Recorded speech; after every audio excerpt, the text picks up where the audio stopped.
악인의 등불이 꺼짐과 재앙이 그들에게 닥침과 하나님이 진노하사 그들을 곤고하게 하심이 몇 번인가. 그들이 바람 앞에 건불같이 폭풍에 날려가는 겨같이 되었도다.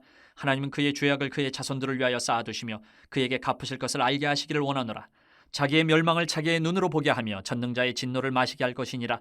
그의 달수가 닿으면 자기 집에 대하여 무슨 관계가 있겠느냐. 그러나 하나님께서는 높은 자들을 심판하시나니 누가 능히 하나님께 지식을 가르치겠느냐. 어떤 사람은 죽도록 기운이 충실하여 안전하며 평안하고 그의 그릇에는 젖이 가득하며 그의 골수는 윤택하고 어떤 사람은 마음의 고통을 품고 죽음으로 행복을 맛보지 못하는도다.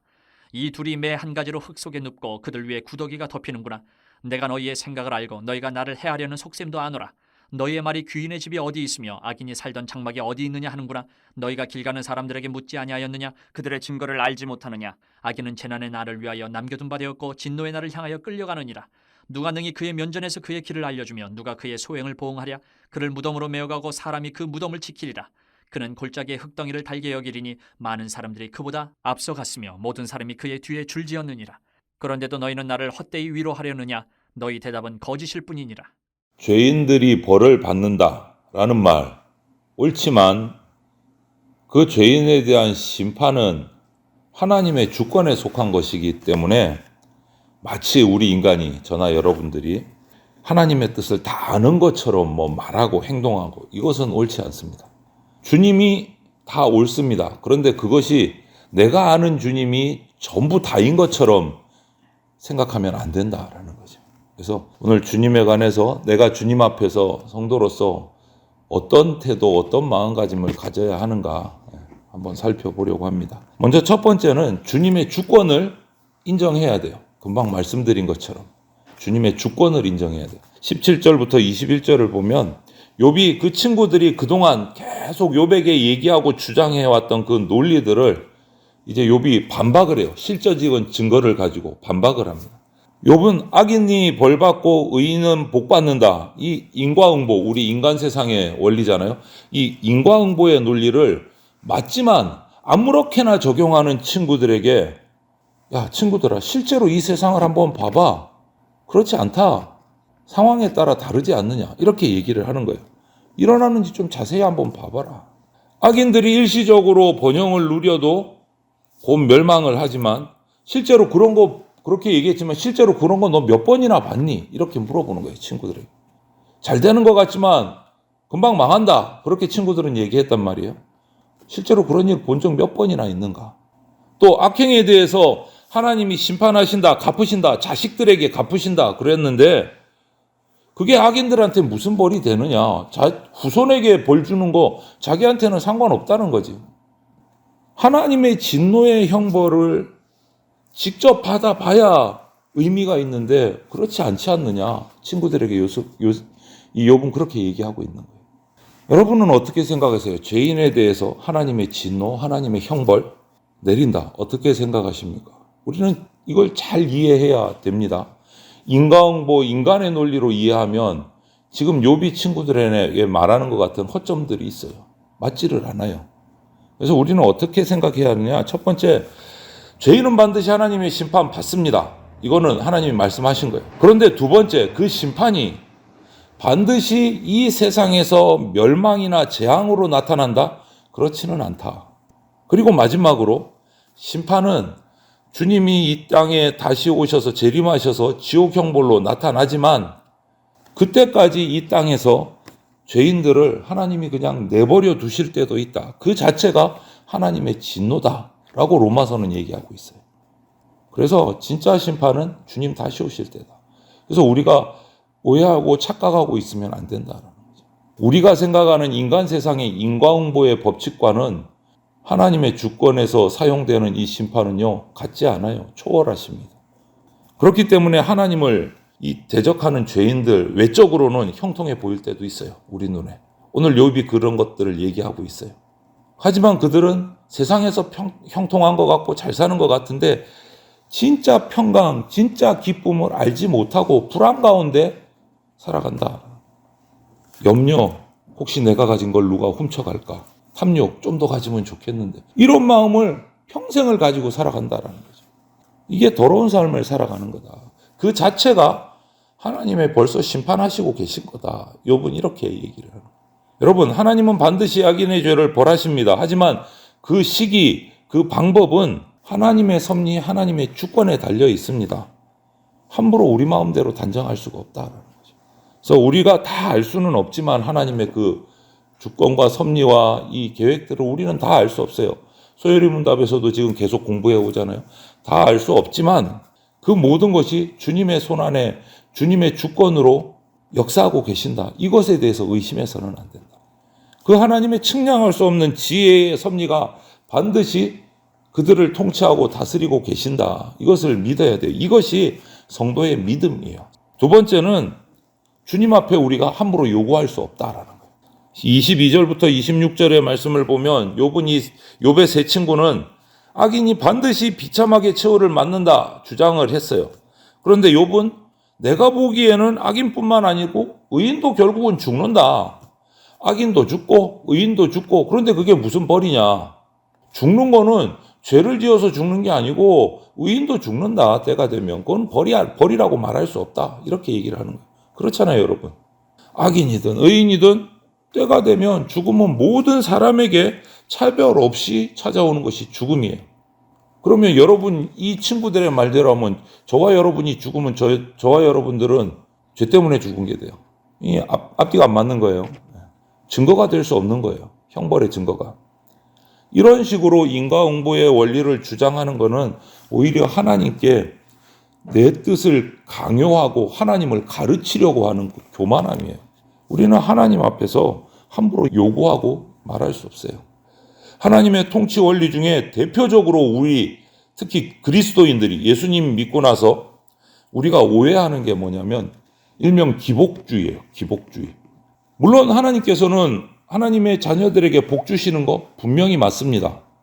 맞는데 이 하나님의 복이 반드시 이 세상에서의 물질적인 복, 명예의 복, 건강의 복, 이것만이 아니다라는 거예요. 우리는 거기에 딱 꽂혀 있어요.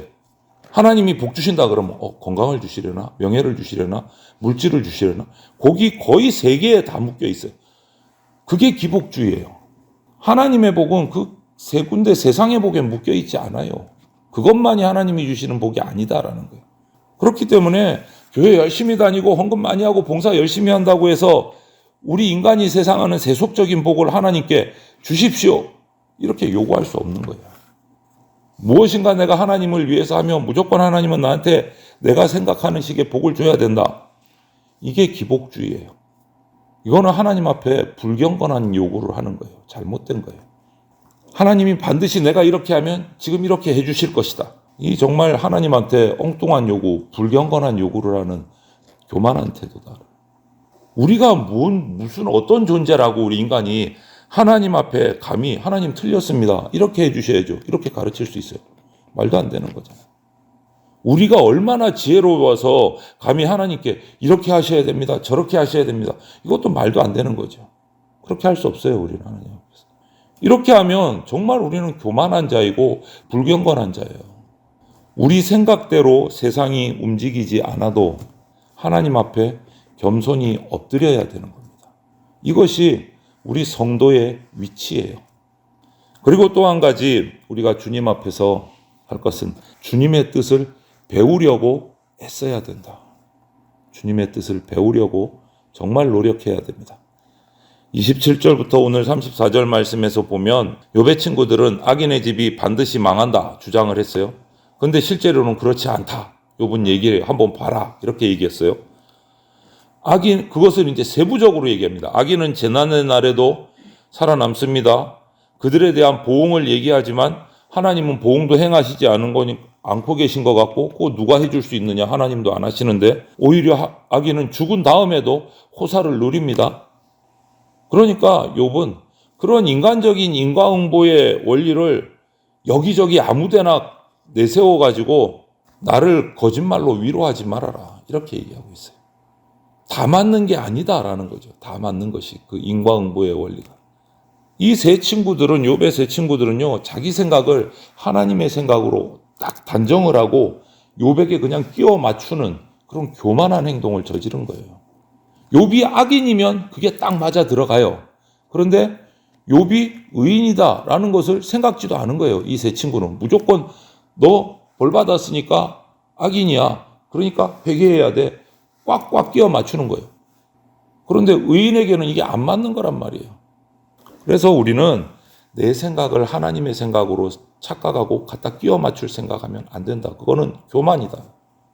실제로 일어나지 않은 일은 그렇지 않은데 그들은 그거는 외면하면서 자기 생각을, 자기 주장을 고집스럽게 밀어붙이는 거예요. 이 세 친구. 이것은 어리석은 사람의 대표적인 모습이에요. 내 생각은 옳아. 내 생각은 하나님 생각이야. 그냥 갖다 끼워 맞추는 거예요. 주님의 뜻을 신중하게 살피려고 하지도 않고 성경을 보지도 않고 제대로 연구하지도 않고 배우려 하지도 않고 결국은 이 세 친구들과 같이 하나님 앞에 교만한 자로, 어리석은 자로, 고집스러운 자로 살아가게 된다는 거예요. 왜요? 주님의 뜻을 배우려 하지 않았기 때문에. 여러분, 저와 여러분들 그리고 우리 대전장로교회는 얼마나 하나님의 말씀인 성경에 사로잡혀서 살아가고 있는가 점검해 봐야 돼요. 얼마나 많은 시간을, 얼마나 내 많은 열정을 들여서, 노력을 들여서 말씀을 대하고 있는가, 배우려고 애쓰고 있는가. 많은 교회들 안에 나타나는 오해들, 갈등들, 잘못된 부분들, 신학들 이런 것들은요, 전부 다 하나님의 말씀인 이 성경의 계시를 자기 경험으로, 자기 논리로 해석하기 때문에 일어나요. 이 세 친구들처럼, 욥의 세 친구들처럼. 자기 경험으로, 자기의 이해의 그 한계 안에서 하나님의 말씀을 해석하면 엉뚱한 해석이 나온단 말이에요. 그래서 종교개혁이 일어났잖아요. 마틴 루터의 종교개혁. 그래서 중세 수도사들이, 중세 종교가들이 성경 말씀을 자기 마음대로 해석을 해가지고 면죄부를 만들어서 팔고 이거 돈 주고 사면 천국 간다, 구원 받는다. 들어보면 맞아요. 그런데 자기 마음대로 해석한 거예요. 그래서 종교개혁이 일어난 거잖아요. 그 이후로 종교개혁으로 탄생한 개신교의 모토가 뭡니까? 오직 성경이에요. 오직 성경. 정말 귀한 원리예요. 여러분. 이 원리는요, 그 이후로 종교개혁 이후로 모든 복음, 사상, 신학, 교리, 윤리 원천이에요. 오직 성경. 우리가 주일 오후에 지금 공부하고 있는 소요리 문답도 그 신학자들이, 목사님들이 모여서 몇 년을 걸쳐서 머리를 싸매고 기도하면서 서로 연구하고 비교하고 성경을 압축해서 최고의 엑기스를 뽑아낸 것이 소요리 문답이란 말이에요. 오직 성경이요. 딴 거 하나도 끼워드리지 않고. 여기서도 성경도 중요하지만 오직이란 말도 중요해요. 무슨 말입니까? 성경 외에 다른 것이 끼어들어서 혼잡하게 해서는 안 된다라는 거예요. 오직 성경. 그것이 우리 개신교회의 중심에 있어요. 중심 원리예요.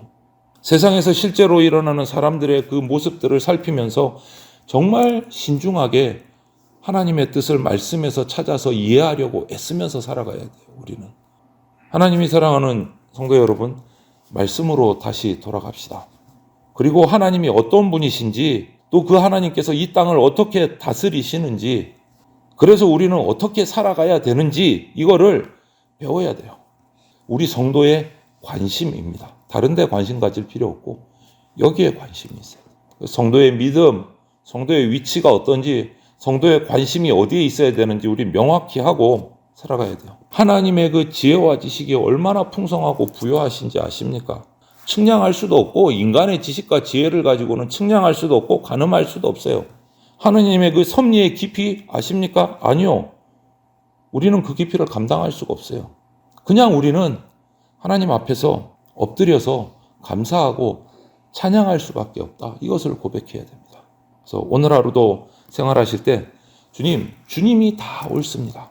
라고 고백을 하면서 오늘 하루도 주님의 말씀을 읽고 듣고 거기에 기록된 것들을 지키는 그러한 복된 주의 백성의 삶이 되시기를 주님의 이름으로 축원을 드립니다.